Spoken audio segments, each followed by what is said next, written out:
Alright, so I never thought I'd be the type of guy to come on Reddit and spill my story like this, but here we are. Maybe it's therapy, maybe it's stupidity, maybe it's just that I can't stop thinking about what happened. Either way, I'm posting it. This whole mess started with what should have been a simple night. A casual dinner with some friends, a couple of drinks, nothing too wild. That's when I first heard about them, the three princes. Yeah, I know how that sounds. Princes. But these guys weren't just rich kids or spoiled brats. They were the kind of people who drew attention the second they entered a room. Handsome, dressed sharp, and somehow carrying themselves like they knew the world owed them something. One of my coworkers kept talking about them like they were legends, how everyone wanted to be around them, how women practically lined up for a chance to even get noticed. I laughed it off at first. I mean, come on, it sounded ridiculous. But when I actually met them, that's when things started to unravel for me. The first time was at this rooftop bar downtown. I'd tagged along reluctantly, already tired from work, when suddenly the whole atmosphere shifted. People started whispering, like royalty had just walked in. And there they were, the three princes. Each one different, but together they looked untouchable. One had this sharp, cold charm. The second was smooth and easygoing. And the third, he had this intensity that made you feel like he could see right through you. And for some reason, they noticed me. I didn't know it then, but that was the beginning of a chain of events that would shake me harder than I'd ever been shaken before. It wasn't just about jealousy or admiration. It was about betrayal, choices, and learning how to face myself when everything I thought I knew started falling apart. But I'm getting ahead of myself. Let me take this step by step. So after that rooftop bar night, I figured that was it. Just a random encounter, a story to tell at work, maybe something to laugh about later. But nope, life had other plans. A week later, I got this message from a friend of a friend. The princes want you to come hang out. I honestly thought it was a joke. Like, why would three guys who looked like they belonged in some fantasy novel be interested in me? A regular dude with a regular job and an okay apartment. But curiosity killed the cat, right? I showed up. They were in this private lounge that looked like something out of a movie. Velvet chairs, dim lights, champagne bottles stacked like trophies. And there they were again, like they owned the whole damn place. I swear, being in that room felt like stepping into another reality. Everyone around them laughed harder, smiled wider, leaned in closer. It was like they had gravity pulling people toward them. I told myself I was just there to people watch, to see what the hype was about. But the truth? Part of me wanted to understand what made them so magnetic. They welcomed me like I'd always been part of the circle. The cold one, I'll call him Prince A, shook my hand firmly but barely looked me in the eye. The smooth one, Prince B, cracked jokes and made me feel like we were old friends. And then there was the intense one, Prince C, who just stared at me for a second too long before smiling. That smile, it was the kind that feels flattering and threatening all at once. The whole night, I kept thinking, why me? Why did they pull me in? What was I to them? Looking back, I should have trusted that uneasy feeling in my gut. But at the time, I just told myself not to overthink it. I told myself it was just a cool opportunity, maybe even a chance to shake up my boring routine. What I didn't know was that this invitation wasn't a gift. It was a trap I was walking straight into. That second night with the princes is when I realized they didn't just invite people in. They tested them. We were sitting around this low glass table, drinks in hand, when Prince A, the cold one, leaned over and asked me something so blunt it knocked the air out of me. What's the worst thing you've ever done that no one knows about? The room went quiet. Everyone else was laughing, whispering, clinking glasses, but at our table, silence. And they were all staring at me. I laughed it off at first, tried to make a joke, but Prince C, the intense one, didn't let me. He leaned in closer and said, "No, really. We want to know who you are." And here's the thing, it didn't feel like an option. Something about the way he looked at me, like I'd disappoint him if I dodged, made me spill. Not the worst thing I'd ever done, but something close enough that I felt exposed. And when I finished, they just smiled. Prince B clapped me on the back, laughing like we were now best friends. Prince A gave me this tiny approving nod, and Prince C just smirked, like he'd known I'd fold all along. That was the first test. And I passed, I guess, because from that night on, they treated me differently. They pulled me closer. But I couldn't shake the unease. Why did it feel like I'd just signed some invisible contract with them? Like I'd handed them a piece of myself I couldn't take back? I remember lying awake that night, staring at the ceiling of my crappy apartment, thinking, what the hell did I just get myself into? If only I'd walked away then. If only I'd trusted that knot in my stomach. But I didn't. After that confession night, things moved fast. Suddenly, I was part of their circle. VIP tables, late-night drives in cars I could never afford, dinners where the bill looked like my monthly rent. At first, I'll admit, it was intoxicating. For once, I wasn't invisible. People noticed me because they noticed me.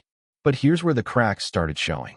One night, we were at this extravagant party in some penthouse overlooking the city. Everyone was dressed to the nines, champagne flowing, music vibrating through the walls. Prince B was holding court, telling stories so smooth you could almost forget how fake they sounded. Prince A stood back, scanning the room like a hawk, while Prince C, well, he watched me. Always me. That's when it happened. I went to grab a drink at the bar, and this girl, beautiful, sharp eyes, clearly out of place among the glitter, slipped me a folded note. She didn't say a word, just pressed it into my hand and walked away. I opened it later in the bathroom. It said, "Be careful. They collect people, then break them." I froze. My stomach dropped. What the hell did that even mean? Collect people? Break them? When I came back out, Prince C was waiting for me right outside the bathroom door. He smiled that same unsettling smile and asked, "Everything okay in there?" I lied and said yeah, everything was fine. But my hand was still sweaty around that note, and I swear his eyes flicked to my pocket like he already knew. That was the first time I felt fear, not excitement, not curiosity, but fear. Like maybe I wasn't just playing along with their games anymore. Maybe I was caught in them. And the worst part? I couldn't walk away. Not yet. Because some part of me wanted to see how deep this rabbit hole went. That note from the girl haunted me. I kept it folded in my wallet, like proof that I wasn't just paranoid. Every time I touched it, I felt this electric mix of fear and stubbornness. Fear because she was probably right. Stubbornness because I didn't want to admit I'd let myself get sucked into something dangerous. The princes, though, they acted like nothing had happened. If anything, they were warmer toward me, pulling me even deeper into their world. Prince B started calling me brother in front of people. Prince A asked me for my opinion in conversations, like it mattered. And Prince C, God, that stare of his, watched me like I was some project he was sculpting out of clay. But the cracks were getting harder to ignore. One night, we were all sitting in their suite after an event. Everyone else had passed out, drunk or high, but the four of us were still awake. Prince A leaned forward and said, almost casually, "You know, people don't leave us." Not really. Prince B chuckled and added, "Yeah, once you're in, you're in. Like family." And then Prince C looked straight at me and said, "You're not thinking about leaving, are you?" My throat went dry. I forced a laugh, shook my head, said, "Of course not." But inside, I was panicking. Because the truth was, I had thought about walking away. About disappearing before things went too far. And somehow they knew. The girl's words came back to me. They collect people, then break them. That was the moment I realized this wasn't just some weird social circle. It wasn't about parties or popularity. It was about control. And I was already in too deep. The shift came so suddenly I almost missed it. One evening, they invited me to this underground poker game. Not the fun kind where you bluff your friends and laugh over cheap beer. No, this was high stakes, silent room, thick cigar smoke in the air, men in suits who looked like they carried more than wallets in their jackets. I didn't even want to sit at the table. But Prince B grinned and shoved a stack of chips in front of me, whispering, "Don't worry, it's covered. Just play." At first, it was harmless. I lost a few hands, won a small one, nothing crazy. Then Prince A leaned over and murmured, "Double it. Trust us." The way he said it, low and cold, made me obey without thinking. And that's when it spiraled. Hand after hand, I kept losing. My stack evaporated, but every time I reached for my drink in defeat, Prince C pushed more chips my way. "Keep going," he said, his eyes locked on me. By the end of the night, I'd racked up a debt I couldn't even comprehend. Tens of thousands, maybe more. My hands were shaking so bad I could barely hold my glass. That's when the dealer leaned back and said, "He's good for it. He's with the princes." Everyone nodded. Just like that, the debt wasn't on them, it was on me.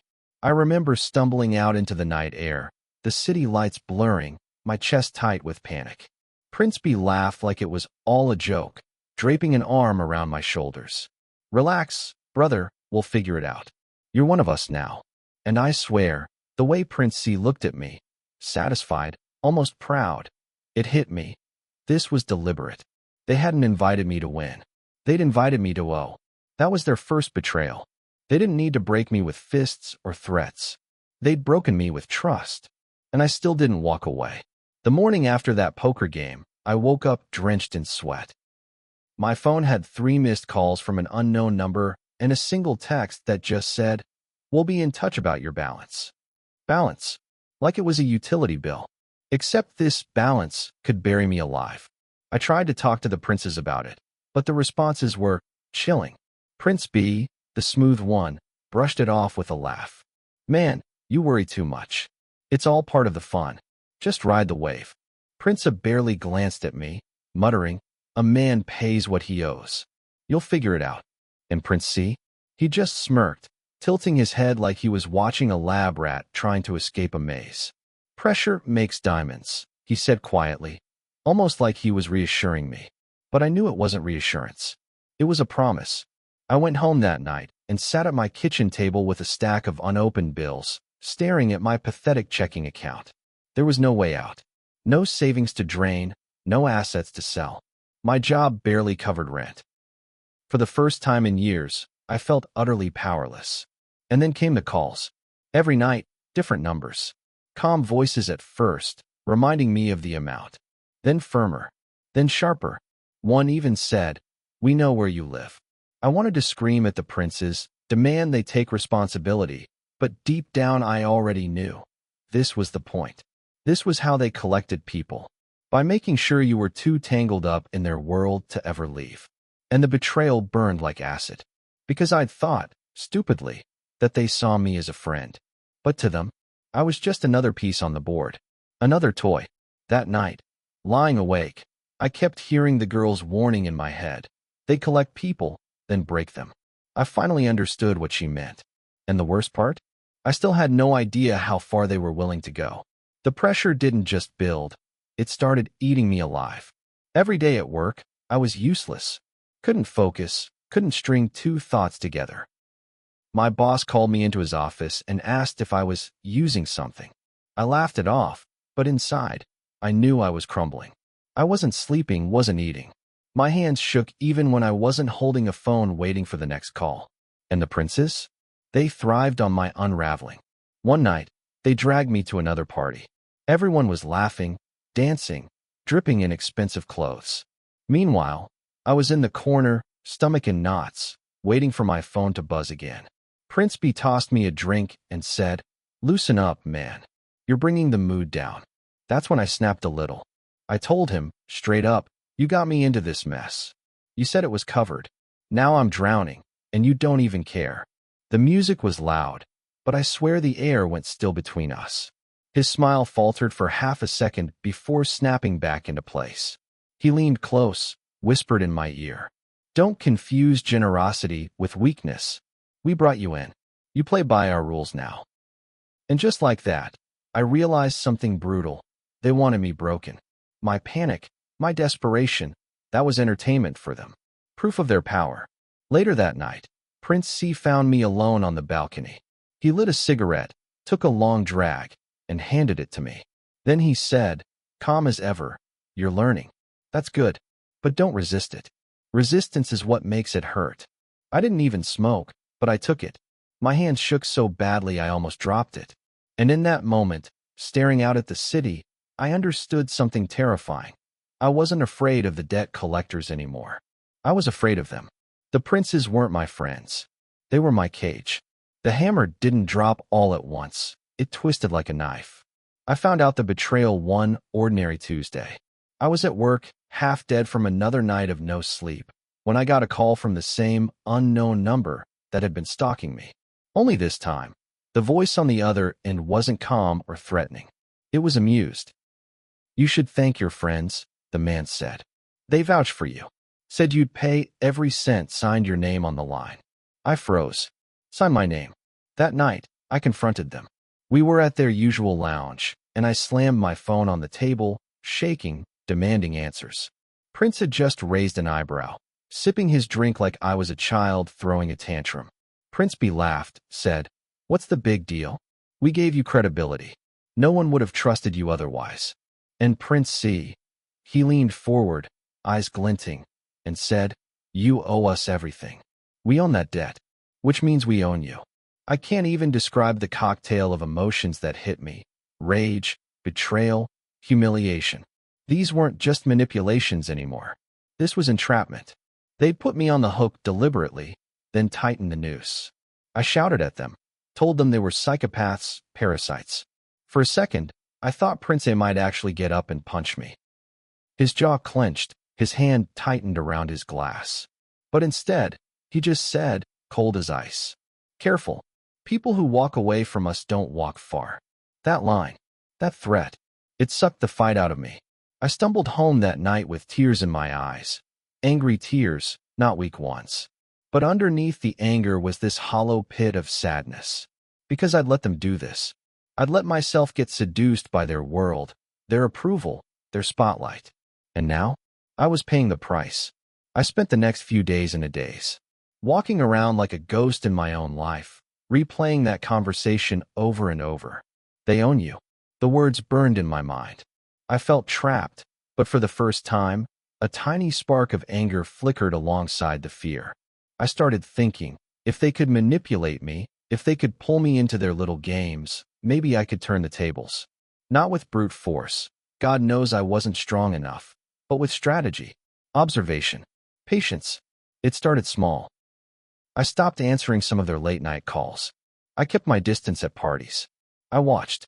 I learned their routines, their triggers, the way they manipulated everyone around them. Prince C noticed first. That same intense stare, the one that used to thrill and terrify me, now felt like a warning. "You're trying something," it said. And I was. I began documenting everything. Every deal, every game, every whispered threat. Names, times, places. Even little things that seemed irrelevant. Because one thing was clear. If I was going to survive this, I needed proof. And I needed leverage. The first time I actually resisted, it was terrifying.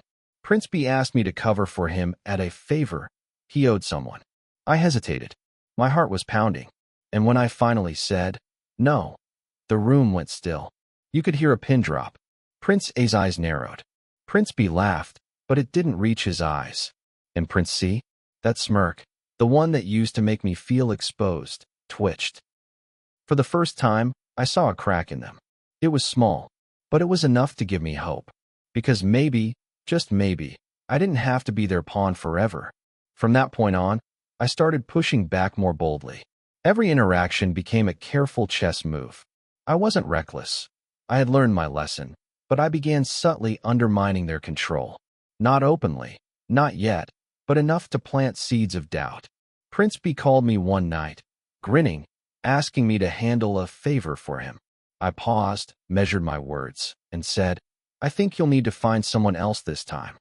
The laugh that followed wasn't confident. It was sharp, forced. Prince C's eyes narrowed from across the room. Even Prince A, always the cold one, looked slightly unsettled. They were testing me, seeing how far I would go. But I didn't flinch. Next, I started reaching out quietly to the people they'd pulled into their games, the ones I suspected were trapped like me. Little conversations here and there, asking questions, offering advice. I was careful, but I could see them start to realize that I wasn't just another pawn. Then came the first real shock. One of their trusted associates, the kind who always looked untouchable, slipped. They spilled a detail that didn't align with what the princes had told me. I recorded it, kept it safe. The realization hit me like a punch. The princes weren't invincible. They had control, yes, but it wasn't absolute. And for the first time in months, I felt something I hadn't felt since the beginning. Power. Power, not over them. Not yet, but over myself. It was terrifying, exhilarating, and necessary. Because if I didn't take this chance, I'd be broken forever. The small victories kept coming, and each one felt like a rush of air after months underwater. It started with little things, refusing a request here, catching a lie there, quietly warning someone who was about to get trapped. And with each act, I could see subtle shifts in the princes. Prince B's confident laughter sometimes faltered mid-sentence. Prince A's icy composure occasionally slipped when I looked him in the eye and didn't flinch. Prince C, he watched me more than ever, studying, calculating. But even his intensity seemed slightly uncertain, like he was realizing he couldn't predict me anymore. Then came the night that changed everything. I was invited to a private rooftop gathering, the same kind where I'd first met them months ago. Only this time, I wasn't just attending. I had a plan. I confronted one of their closest allies, subtly recording our conversation. It revealed just enough to show how deep their manipulations ran, and more importantly, how reliant their power was on fear and secrecy. Later, I confronted the princes directly, not with anger, not with threats, but with facts. I didn't yell. I didn't beg. I laid out the inconsistencies, the hidden games, the web of lies. The room went silent. Prince C's smirk faltered. Prince A's jaw tightened. Prince B stared at me, speechless. And in that silence, I finally realized the truth. They weren't untouchable. They had power only because I, and everyone else, allowed it. For the first time since this whole nightmare began, I felt something close to freedom. Of course, freedom doesn't come without a fight. As soon as the princes realized I was no longer under their control, they started retaliating, but subtly at first. A cold email here, a quiet rumor there, a friend who suddenly stopped returning my calls. It was psychological warfare, the kind that leaves you second-guessing yourself at 3 a.m. Then came the real test. They invited me to a celebration dinner. I knew it was a trap, but I went anyway. Not because I trusted them, but because I needed to see their next move. The moment I walked in, everything felt off. Prince B smiled too wide. Prince A's gaze was sharper than ever, and Prince C, he didn't smile at all. He just watched, calculating. Midway through the dinner, Prince C leaned over and said, "You've been bold, but boldness has a price." I stayed calm. I didn't flinch. I simply replied, "I've already paid for your games. I'm not paying anymore." The tension in the room was so thick I could taste it. For the first time, I realized something. They were desperate to maintain control, and my defiance was shaking them. By the end of the night, I walked out with my head held high. They hadn't touched me physically, hadn't destroyed my life, yet. But the message was clear. They'd try to manipulate, intimidate, and corner me at every turn. I knew it wouldn't be easy. And I also knew I wasn't the same person who had stumbled into their world months ago. After that dinner, I realized something crucial. I didn't need to destroy them to be free. I just needed to take back my life. I cut ties with their circle slowly but deliberately. I told certain people the truth, warned others quietly, and kept meticulous records of everything they'd done. My fear was still there, but it was shrinking, replaced by clarity. I focused on myself, my job, my health, my friends who hadn't been part of their games. I started sleeping again. I started eating again. I even laughed. Small things, yes, but monumental after months of living in that shadow. And the princes? I don't know if they ever realized the extent of my withdrawal. Prince B tried a few subtle manipulations. Prince A tested my patience. Prince C, well, he never smiled at me the same way again. But none of it mattered. I was untouchable now, not because of power, but because I refused to give it to them. It wasn't easy. There were nights I doubted myself, nights I felt the old fear creep back. But every time it did, I reminded myself, I survived their world. I'm stronger than I was before. The betrayal hurt. It left scars, but it also taught me something invaluable. Control over your life comes from within, not from anyone else's approval or intimidation. Looking back now, it feels almost unreal. The way I got pulled into their world, how quickly it spiraled, and how much I had to claw my way back out. The princes weren't just manipulative, they were predators disguised as friends. They thrived on control, fear, and the illusion of loyalty. But here's what I learned. Fear loses its power the moment you refuse to give it to anyone. I had been terrified, humiliated, and trapped. But I survived because I started paying attention, because I chose small acts of resistance, and because I refused to be defined by their games. If I could give advice to anyone who finds themselves in a situation like this, it would be this. Trust your instincts. That unease you feel, don't ignore it. Document everything. Knowledge is leverage. Start small. You don't need to confront them head-on at first. Observe, plan, and take calculated steps. Protect yourself first. Your health, your finances, your sanity, they come before anyone else's approval. Walk away if you can. Freedom is worth more than any superficial loyalty. The princes taught me one thing I didn't want to learn the hard way. People can be charming, magnetic, and terrifying all at once. But no one owns you unless you let them. And now, when I look at my life, I see it clearly. I'm free. I'm wiser. And while the scars remain, they're reminders not of weakness, but of survival. Sometimes the hardest battles aren't fought with fists or swords. They're fought with courage, patience, and refusing to be broken. And that's exactly what I did.